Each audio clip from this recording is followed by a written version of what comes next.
තෙරුවන් සරණයි අයිබෝවන්. දහම් පාසල් අවසාන විභාගයේ සඳහා වැදගත් වෙන තොරතුරු පාඩම්වල තියෙන තොරතුරු අපි සාකච්ඡා කරමින් ඉන්නේ. අද දවසේ අපි කතා කරන්නේ ශාසන ඉතිහාසයේ පොතේ 10 වෙනි සාකච්ඡාව.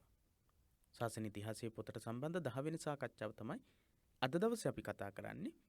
ඊට කලින් දවස් 9ක් අපි සාකච්ඡාව පවත්වලා තියෙනවා. විශේෂයෙන්ම බදාදා දවසේදී ශාසන ඉතිහාසය පොතට අදාළ තොරතුරු තමයි අපි කතා කරන්නේ. අඟහරුවාදා දවසේ බුද්ධ ධර්මය හා පාලි භාෂා පරිචය පොතට අදාළ තොරතුරු. සඳුදා අපි තොරතුරු කතා කරන්නේ බුද්ධ චරිතය පොතට අදාළව. බ්‍රහස්පතින්දා අපි කතා කරනවා බෞද්ධ සංස්කෘතිය පොතට අදාළ තොරතුරු. ඉතින් අද දවසේ අපි සාකච්ඡාව ආරම්භ කරමු. ඊට කලින් මේක මතක තියාගන්න. අපි මේ සියලුම සාකච්ඡාවන් සිදු කරන්නේ පිරිවෙන දහම් පාසල අපේ YouTube නාලිකාව, ඒ වගේම Facebook පිටුව සහ සමූහය, ඒ වගේම දහම් පාසල් අවසාන විභාග පන්ති එකමුතුව කියන අපේ එකමුතුව බොහෝ දෙනෙක් මේ වෙද්දිත් සම්බන්ධ වෙමින් සිටිනවා. මේ සියලු සම්බන්ධතා සමගින් ඔබට පුළුවන්කම තියෙනවා මේ සාකච්ඡාවන් වලට සම්බන්ධ වෙන්න. පළවෙනි පාඩමේම ගොඩක් දිග පාඩමක් නිසා ගොඩක් තොරතුරු අපිට කතා කරන්න තියෙනවා. පෙරලා ගන්න ආගමික සහනශීලී බව සහ චේති ස්ථානවලට ගරු කිරීම කියන කොටස තමයි අද කතා කරන්නට තියෙන්නේ. බුදුරජාණන් වහන්සේ කොහොමද ආගමික මේ වශයෙන් සහනශීලී ස්වභාවයක් දක්වලා තියෙන්නේ කියන එක අපි කතා කරනකොට ඔබට තේරෙවි, වැටහෙවි, පැහැදිලි වෙවි. ආගමික සහනශීලී බව කියන්නේ මොකක්ද කියන එක සහ චේති ස්ථාන මොනවද කියලා අපිට කතා කරන්නට පුළුවන්. එතකොට ඊට කලින් සතියේදී අපි සාකච්ඡා කළේ රජවරු බුදුරජාණන් වහන්සේට ධර්ම ව්‍යාප්තිය සඳහා, ධර්ම දූත කාර්ය සාර්ථක කර ගැනීම සඳහා ආරම්භක අවස්ථාවේ ඉඳලා අවසානයේ දක්වාම බුද්ධ පරිනිර්වාණයට පත් වෙලා ධාතු බෙදා දීමේ අවස්ථාව දක්වාම කොහොමද රජවරුන්ගේ අනුග්‍රහය සම්බුද්ධ ශාසනයට ලැබුණේ කියලා කතා කළා ගිය සතියේ. අද අපි චේතිය ස්ථානවලට ගරු කිරීම කියන මේ ආගමික සහනශීලී බව කියන තැන ඉඳලා තියෙන තොරතුරු විස්තර සාකච්ඡා කරමු. කාල වේලාව අනුව අපි කොච්චරක් සාකච්ඡා කරනවද කියලා තීරණය කරමු. හොඳයි. සමකාලීන අන්‍යාගමික විශ්වාස කෙරෙහි දැක් වූ සහනශීලී ආකල්පයද බුදුදහම ශීඝ්‍රයෙන් ව්‍යාප්ත වීමට හේතු විය. බුදුදහම 11 මහා ජනපදවලම ව්‍යාප්ත වෙලා ගියා, පැතිරිලා ගියා කියලා අපි කතා කළා. ඒකට හේතු වෙච්ච ප්‍රධාන ඉගැන්වීමක් තමයි. ඒකට හේතු වුණා ආගමික සහනශීලී සංකල්පය. ආගමික ඉගැන්වීම් වලට බුදුරජාණන් වහන්සේ ලබා දුන්නා සහනශීලී සහනදායී පිළිවෙතක් අනුගමනය කළා. එහෙම නැතිව බුදුදහම පමණයි නිවැරදිම දහම වෙන්නේ, බුදුදහම විතරයි පවතින්නට ඕනේ, ඒ වගේ අදහස් බුදුරජාණන් වහන්සේ ව්‍යාප්ත කළේ නැහැ. සියලුම ආගමිකයන්ට ගරු කරමින්, ආගමික ස්ථානවලට ගරු කරමින්, ඒ වෙනකොට පැවතුණු ආගමික විශ්වාස කෙරෙහි මිනිස්සුන්ගේ පැවතුණා ලොකු ගෞරවයක්. ඒ ගෞරවය සම්පූර්ණම වෙනස් කරලා, නැති කරලා බුදුරජාණන් වහන්සේ ක්‍රියා කළේ නැහැ. එහෙනම් බුදුදහම ව්‍යාප්ත වීම සඳහා ආගමික සහනශීලී ස්වභාවය හේතු වුණේ කොහොමද කියලා අපෙන් විභාගවලදී ප්‍රශ්නයක් අහන්න පුළුවන්. බුදුරජාණන් වහන්සේගේ ආගමික සහනශීලී භාවය නිසා බුදුදහම ව්‍යාප්තිය ශීඝ්‍ර වුණා කියලා කියන්නට පුළුවන්. බුද්ධ කාලීන ඉන්දියාවේ චේති අන්න ආගමික විශ්වාසයන් මත මිනිසුන් විසින් ගොඩනගාගෙන තිබුණු ස්ථානයක්, පූජනීය වස්තුවක් තමයි චේති කියලා කියන්නේ. එහෙම නැත්නම් ස්ථානයක් තමයි නමින් හැඳින්වුණු පූජා ස්ථාන විශේෂයක් විය. චේති. ඔව්. බුද්ධ කාලීන ඉන්දියාවේ බුදුරජාණන් වහන්සේ පහළ වෙච්ච කාලයේදී තිබුණු ආගමික ස්ථාන විශේෂයක් තමයි චේති කියලා කියන්නේ. මෙම ඒ ස්ථානයන් දෙවොල් වශයෙන් හෝ මිනිසුන් විසින් පූජා පවත්වන ස්ථාන වශයෙන් හෝ පවත්වන්නට ඇත. දෙවොල් කියලා කියන්නේ දේවාල විදිහට. එහෙම නැත්නම් මිනිසුන් විසින් විවිධ ආගමික වතාවත් ආගමික චාරිත්‍ර සිදු කරන ස්ථාන විදිහට පැවතිලා තියෙනවා. පූජා ස්ථාන විදිහට හෝ එහෙම නැත්නම් දේවාල දෙවොල් විදිහට හෝ පැවතිලා තියෙනවා. දෙවොල් විදිහට හෝ පූජා ස්ථාන විදිහට පැවතිලා තියෙනවා මේ චේති කියන ස්ථාන. බහුපුත්තක චේතිය ඔන්න ලියා ගන්න. ඒ වගේ චේති ස්ථාන මොනවද කියලා කියනවා. බහුපුත්තක චේතිය පිළිබඳව උදානපාලි අටුවාවේ විස්තර වෙයි. එහෙනම් උදානපාලි අටුවාවේ සඳහන් වෙන චේති ස්ථානය මොකක්ද? බහුපුත්තක චේතිය. බහුපුත්තක චේතිය ගැන මොන මූලාශ්‍රයේද සඳහන් වෙන්නේ? උදානපාලි කියන අටුවා කතාවේ අට කතාවේ. උදානපාලි කියලා කියන්නේ කුද්දක නිකායට අයිති පොතක් කොටසක්. ඉතින් මේ උදානපාලියේ බහුපුත්තක කියලා චේති ස්ථානයක් ගැන සඳහන් කරනවා. ඒ අනුව එය හොඳට වැඩුණු නුග ගසකි. ඔන්න බහුපුත්තක චේතිය කියලා තියෙන්නේ සඳහන් වෙන්නේ හොඳට වැඩිලා තිබුණු නුග ගහක්, නුග වෘක්ෂයක්. එහි වසන්නා වූ දේවතාවාට පූජා පවත්වා දරුවන් ප්‍රාර්ථනා කිරීම එකල මිනිසුන්ගේ සිරිතක්ව තිබිනි. දේවතාවාට පුද පූජා පවත්වලා දරුවන් අපේක්ෂා කිරීම, දරුවන් ප්‍රාර්ථනා කිරීම තමයි මේ බහුපුත්තක චේතිය ස්ථානයේ තිබුණු වෘක්ෂයේ විශේෂත්වය වෙන්නේ.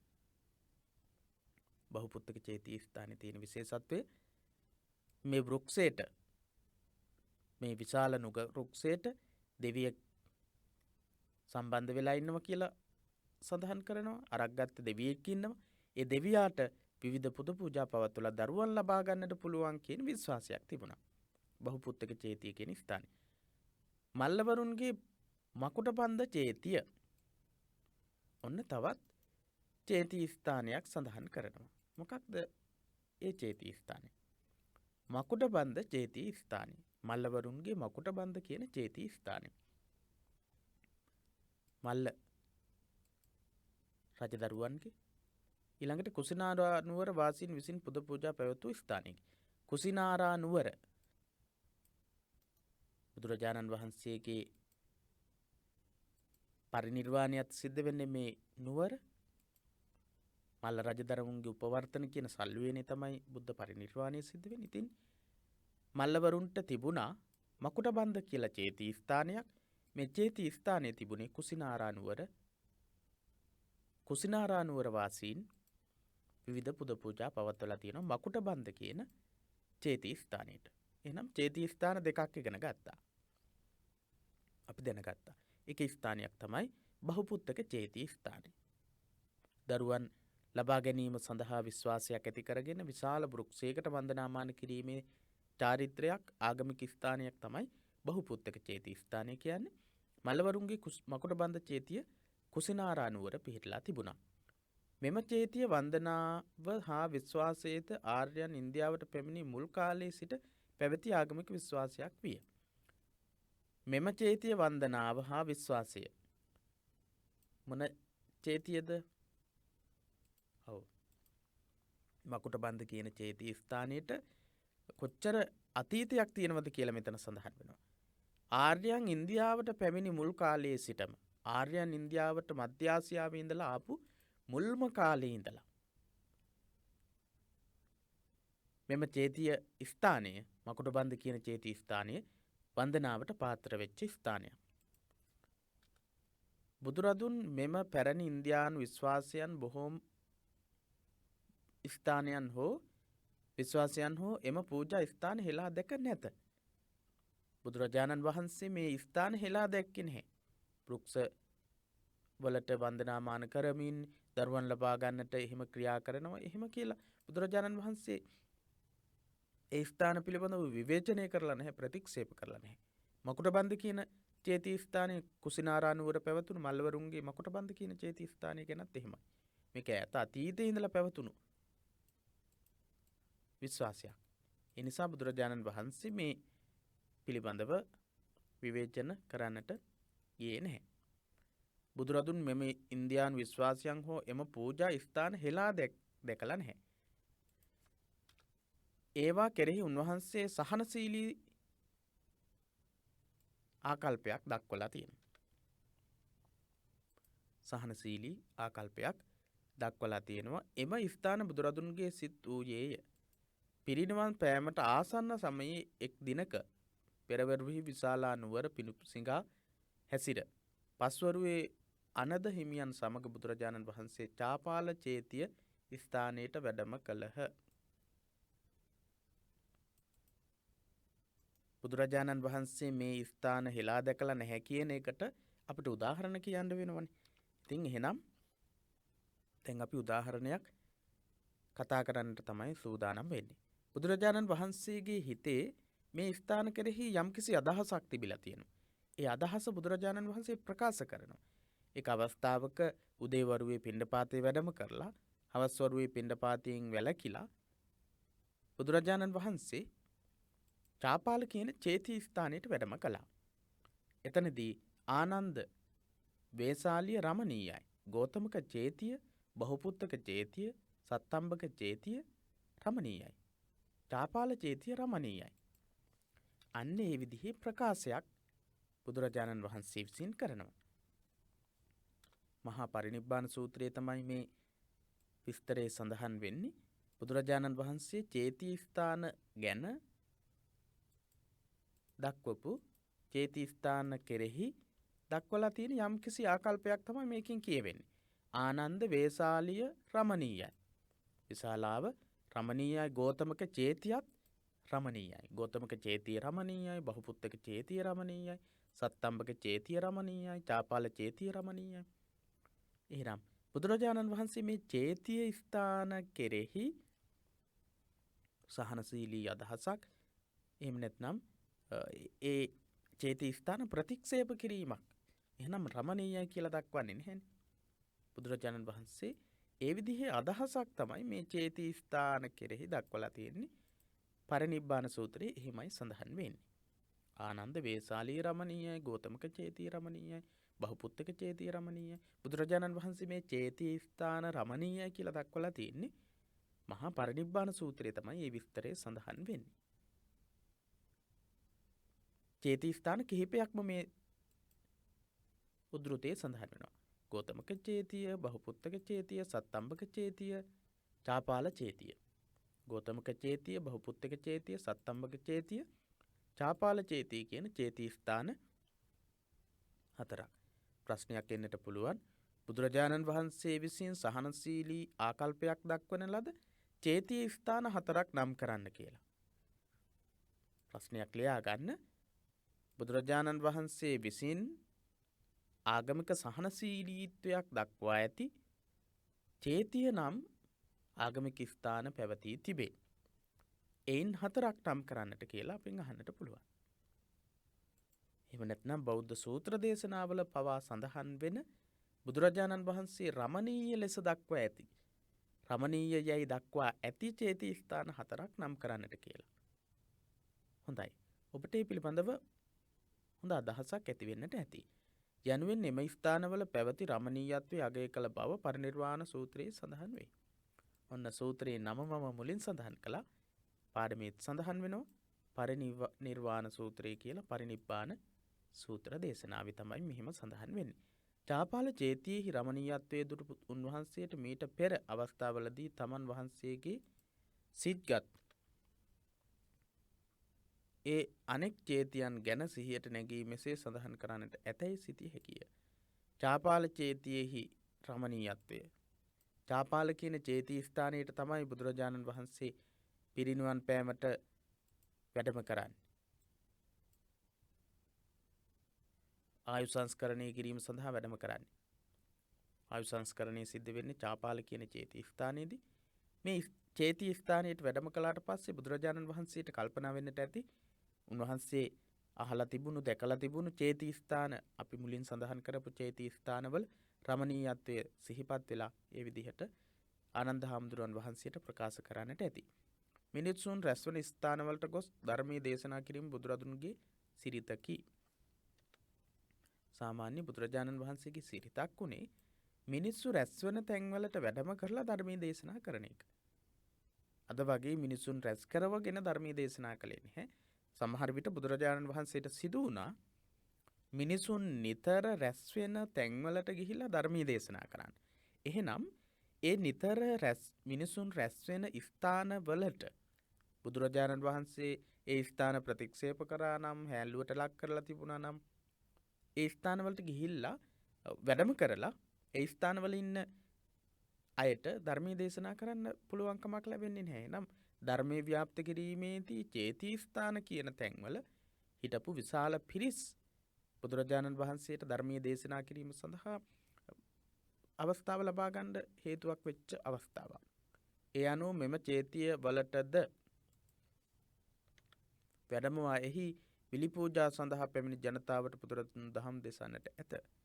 චේති ස්ථානවලට බුදුරජාණන් වහන්සේ වැඩම කරලා ඒ ස්ථානවලට විශේෂයෙන්ම මේ ස්ථානවල බිලි පූජා වගේ දේවල් තමයි සිද්ධ කරලා තියෙන්නේ. එතෙන් ඉතින් විවිධ අය සහභාගී වෙනවා. ඒ අයට නිවැරදිව ධර්මයේ දේශනා කරන්නට ධර්මයේ පැහැදිලි කරලා දෙන්නට බුදුරජාණන් වහන්සේ යොමු වෙලා තියෙනවා. අපරිහානීය ධර්ම දේශනා කරන බුදුහු වජ්ජීන් පෙර පටන් චේත්‍ය පූජාව කරන බවත් එය ඔවුන්ගේ නොපිරිහීමට හේතුවක් බවත් සඳහන් කරති. බුදුරජාණන් වහන්සේ සප්ත අපරිහානීය ධර්ම දේශනා කරද්දී චේතිය ස්ථානවලට වජ්ජීන් විසින් වජ්ජි ජනතාව ගරු කරනවා. අපරිහානීය ධර්මයක් විදිහට ඒ ආගමික ස්ථානවලට ගරු කරනවා. ඒ නිසා වජ්ජීන් පිරිහීමට පත් වෙන්නේ නැහැ, පරාජයට පත් වෙන්නේ නැහැ කියලා දේශනා කරලා තියෙනවා. ඒ තුලිනුත් පැහැදිලි වෙන්නේ බුදුරජාණන් වහන්සේ චේති ස්ථාන ආදී ආගමික ස්ථානවලට ගරු කිරීම, ඒ ස්ථාන ආරක්ෂා කිරීමට කටයුතු කරපු අයගේ ඒ හොඳ ගුණය අවධානයට යොමු කරලා තියෙනවා, ප්‍රශංසාවට ලක් කරලා තියෙනවා. ඒක තමයි මේකෙන් කියනවා අපරිහානීය ධර්ම දේශනා කරන බුදුහු වජ්ජීන් පෙරපටන් චේතිය පූජාව කරන බවත් එය ඔවුන්ගේ නොපිරිහීමට හේතුවක් බවත් සඳහන් කරයි. බුදුරජාණන් වහන්සේ සහනශීලී අදහසක් තමයි ඒ අනුව දක්වලා තියෙන්නේ. මෙම චේතිය පූජා වැනි චාරිත්‍ර පෙරපටන් පැවති සමාජ සිරිත් හැටියට පිළිගත් බුදුහු ඒවා කෙරෙහි සහනශීලී ආකල්පයක් දැක්වූහ. මධ්‍ය ආසියාවේ ඉඳලා ඉන්දියාවට පැමිණෙන්නේ සෑහෙන කාලයකට කලින්. බුදුදහම ව්‍යාප්ත වෙන්නට බුදුරජාණන් වහන්සේ පහළ වෙන්න සෑහෙන කාලයකට කලින් තමයි පැමිණෙන්නේ. ඒ අය පැමිණෙච්ච කාලේ පවා සමහර විට පුද පූජාවන් පවත්වන්නට යෙදුණු චේති ස්ථාන ගැන මම සඳහන් කළා. පාඩමේ සඳහන් වුණා. ඒ ස්ථානවලට බුදුරජාණන් වහන්සේ සහනශීලී අදහසක් තමයි දක්වන්නට තිබුණේ. මොකද බුදුදහම ව්‍යාප්ත වෙන්නටත් බුදුදහම ප්‍රභවී වෙන්නටත් බුදුරජාණන් වහන්සේ පහළ වෙන්නටත් කලින් ඉඳලා විශ්වාසයෙන් අදහන්නට යෙදුණු විවිධ පුද පූජාවන් පවත්වන්නට යෙදුණු ආගමික ස්ථාන නිසා. එහෙත් පුද්ගලයාගේ හෝ සමාජයේ ආරක්ෂාව සඳහා පිහිට සඳහා මේවා ප්‍රමාණවත් නොවන බවත් උන්වහන්සේ පෙන්වා දී ඇත. බුදුරජාණන් වහන්සේ මේවා සම්පූර්ණ නිවැරදි ආගමික ස්ථාන කියලා සඳහන් කරන්නේ නැහැ. ඒ වගේ තියෙන අඩුපාඩුකම් පෙන්වා දීම බුදුරජාණන් වහන්සේ සිද්ධ කරලා තියෙනවා. හැබැයි ඒ ස්ථාන ප්‍රතික්ෂේප කරලා නැහැ. පර්වත කැලෑද ආරාමද ගස් චෛත්‍ය යන දේ බොහෝ සෙයින් බොහෝ ජනයා සරණ කොට ගත්හ. එහෙත් මේ කිසිවක් බය රහිත නොවේ, උතුම්ද නොවේ. බුදුරජාණන් වහන්සේ සඳහන් කරනවා බොහෝ මිනිස්සු සරණ යනවා. මොනවද? බහුං වේ සරණං යන්ති පබ්බතානි වනානිච්ච.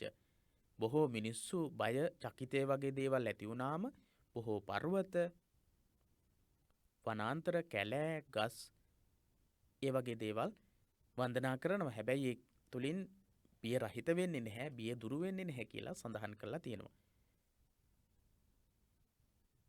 බහුන් වේ සරණං යන්ති පබ්බතානි වනානිච්ච ඒ සඳහන් වෙන්නේ බුදුරජාණන් වහන්සේ මේ ගස්ගල් වන්දනාව පර්වත වන්දනාව කැලෑ සම්බන්ධ කරගෙන පැවතුණු ආගමික ඇදහිලිවල තිබුණු දෝෂ සහිත බව. මේ කිසි සරණකට පැමිණ දුකින් මිදීමට නොපිළිවෙනයි උන්වහන්සේ පෙන්වා දුන්නා. මේ එක පිළිවෙතකින්වත් නිවන් දකින්න බෑ කියලා බුදුරජාණන් වහන්සේ පෙන්වා දුන්නා. සීලබ්බත පරාමාස වැරදි සීල ව්‍රත ආදී අනුගමනය කරලා කරන දේවල් බුදුරජාණන් වහන්සේ කොහොමත් ප්‍රතික්ෂේප කරනවා. හැබැයි ඒ ආගමික ස්ථාන බුදුරජාණන් වහන්සේ විවේචනයට ලක් කළේ නැහැ. ඒ ආගමික ස්ථානවල සිද්ධ වෙච්ච ආගමික විශ්වාසවලින් අර්ථයක් නැහැ කියන එක පිළිබඳව බුදුරජාණන් වහන්සේ මිනිසුන්ට දැනුවත් කළා. හොඳයි, ඊළඟට බලමු දේවත්වයෙන් ගිලිහුණු බෞද්ධ දෙවිවරු කියන කොටසේ තියෙන තොරතුරු වලට අවධානය යොමු කරලා. හොඳයි, ඒ කියන්නේ දේවත්වයෙන් තමයි අදහන්නට යෙදුනේ. හැබැයි දේවත්වයෙන් ගිලිහුණු බෞද්ධ දෙවිවරු කියන සංකල්පයේ යටතේ අපි බලමු මොකද්ද මේ කියන්නේ කියලා. වෛදික දෙවියන්ගේ වැඩි සැලකිල්ල ලැබී ඇත්තේ අග්නි හටය. අග්නි දෙවියෝ. අග්නි දෙවියන්ට තමයි වැඩිපුර තැනක් ලැබිලා තියෙන්නේ. යාග හෝම හැම දෙයක්ම පවත්වන්නේත් මේ අග්නි දෙවියන් සතුටු කරන්නට.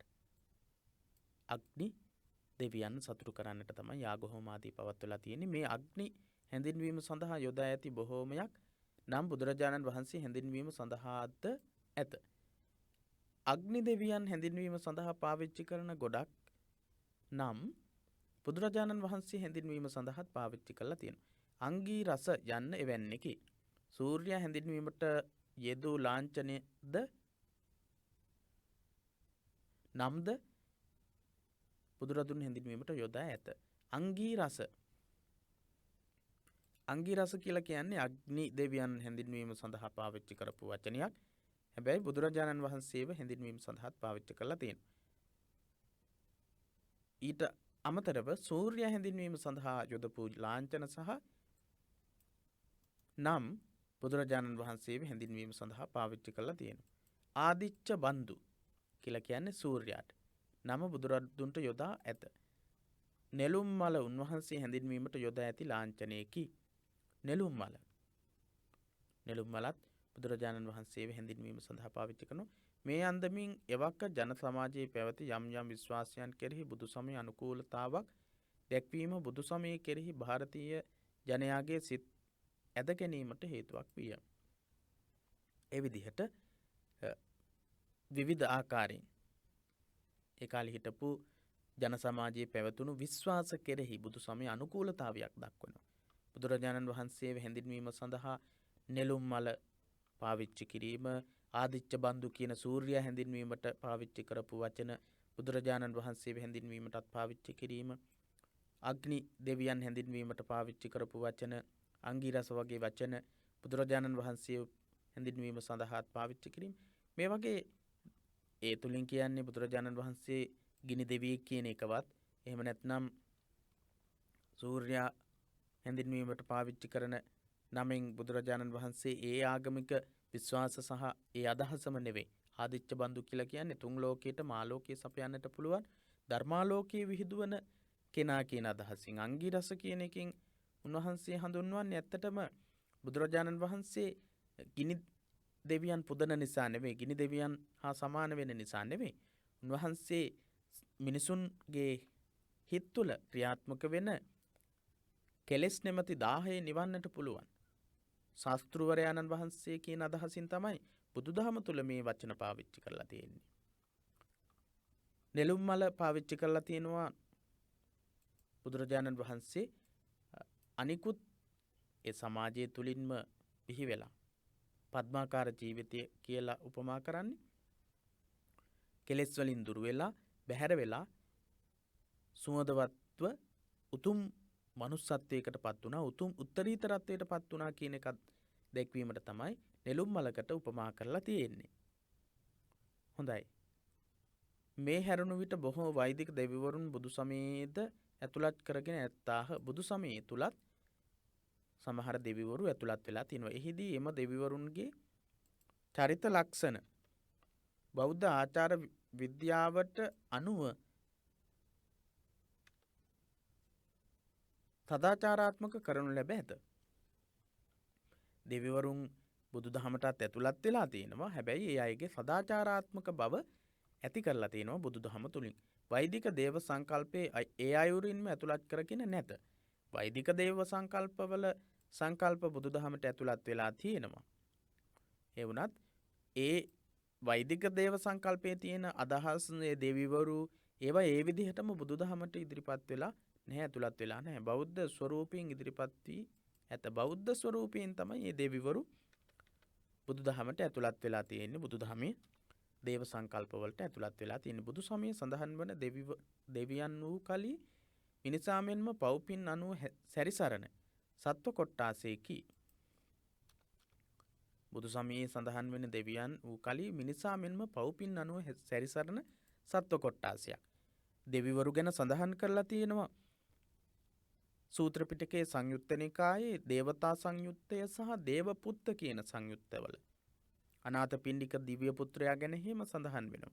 එහෙනම් බුදු සමයේ දේව කියන සංකල්පය මිනිසා වගේම පින් පව් අනුව සැරිසරන පිරිසක් විදිහටත්, වැඩිපුර පින් කරපු අය මහේසාක්‍ය විදිහටත්, පින් අඩු දෙවියන් අල්පේසාක්‍ය විදිහටත් සඳහන් වෙලා තියෙනවා. දෙවියන් ගැන සඳහන් කරන තැන්වල මහේසාක්‍ය සහ අල්පේසාක්‍ය කියලා. කල ගණන් සෝමපානය කරන පුලුටුවලට කැමති වෛදික ඉන්ද්‍ර බෞද්ධ මහෝපාසකයෙකු ලෙස බුදු සමයේ සඳහන් වේ. වෛදික ඉන්දීය දේව සංකල්පයේදී උගන්වනවා කල ගණන් සෝමපානය කරන පුලුටුවලට කැමති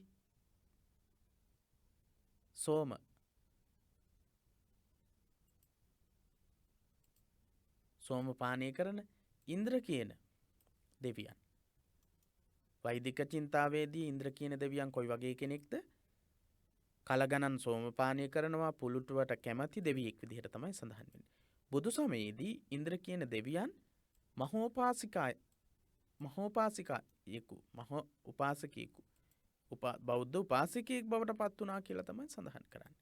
එහෙනම් දේවත්වයෙන් ගිලිහුණු එක දෙවියෙක් තමයි කලගණන් සෝමපානය කරපු පුලුටුවලට කැමති කියලා වෛදික චින්තාවේදී වෛදික ඉගැන්වීමේදී උගන්වලා තියෙන ඉන්ද්‍ර කියන දෙවියන් මහා උපාසකයෙකු ලෙස බුදුදහමට ඇතුළත් වීම. සක්‍ර සැපත ලැබීමට ඔහු විසින් සසර බොහෝ පින්කම් කර ඇති බව බෞද්ධ කතා ඇසුරින් පෙන්වා දෙයි. සක්‍ර කියන දේව සංකල්පය. සක්‍රය බොහෝ ජාතක කතාවලත් මේ සක්‍ර කියන වචනේ සක්‍ර දෙවියන්, සක්‍ර දේවේන්ද්‍රයන්, සක්‍ර දේවේන්ද්‍රයාගේ පඬුපුල්ලාසනය උණුවීම ගැන කතා කරලා තියෙනවා. මේ සක්‍ර දේවේන්ද්‍රයා කියන සංකල්පය ගැන කතා කරනකොට ගොඩක් කතාවල සඳහන් වෙන්නේ සක්‍ර දේවේන්ද්‍රයා ගොඩක් පින් කරලා ඒ තත්ත්වයට පත්වෙච්ච කෙනෙක් විදිහට. එහෙත් ශාස්තෘවරයෙකු ලෙස බුදුරජාණන් වහන්සේ මේ සියල්ලටම ඉහළින් සිටිති. බුදුරජාණන් වහන්සේ හැඳින්වීමට පාවිච්චි කරනවා දේවාති දේව කියන වචනය සහ සත්තා දේව මනුස්සානන්. බුදුරජාණන් වහන්සේ දෙවියන්ට සහ මිනිසුන්ට ශාස්තෘවරයාණන් වහන්සේ. ඒ නිසා තමයි පිරිහීමේ කරුණු මොනවද කියලා අහන්නට දෙවිවරු බුදුරජාණන් වහන්සේ සමීපයට ආවේ. මංගල කාරණාවන් මොනවද කියලා දැනගන්නට සක්‍ර දේවේන්ද්‍රයා ගාවට ගියත් අවසානයේදී දැනගන්න බැරි වෙනවා. බුදුරජාණන් වහන්සේ තමයි මේ මංගල කාරණා මොනවද කියලා දේශනා කළේ සහ පිරිහීමට හේතු දේශනා කරන්නේ. එහෙනම් සත්තා දේව මනුස්සානන් කියලා කියන්නේ දෙවියන්ට සහ මිනිසුන්ට ශාස්තෘවරයා බුදුරජාණන් වහන්සේ. ධර්මයේ දේශනා කරන ලෙස බුදුරදුන්ට ආරාධනා කළ මහා බ්‍රහ්මයා බෞද්ධයෙකු වූ අයුරු බුදු සමයේ සඳහන් වේ. මහා බ්‍රහ්මයා සහම්පති කියන මහා බ්‍රහ්මයා තමයි පැමිණෙන්නේ බුදුරජාණන් වහන්සේට ධර්මයේ දේශනා කරන්න කියලා ආරාධනා කරන්නේ. එහෙනම් ධර්මයේ දේශනා කරන ලෙස බුදුරජාණන් වහන්සේට ආරාධනා කරලා තියෙන්නේ මහා බ්‍රහ්මයා බෞද්ධයෙක් බවට පත් වෙන අවසානයේදී.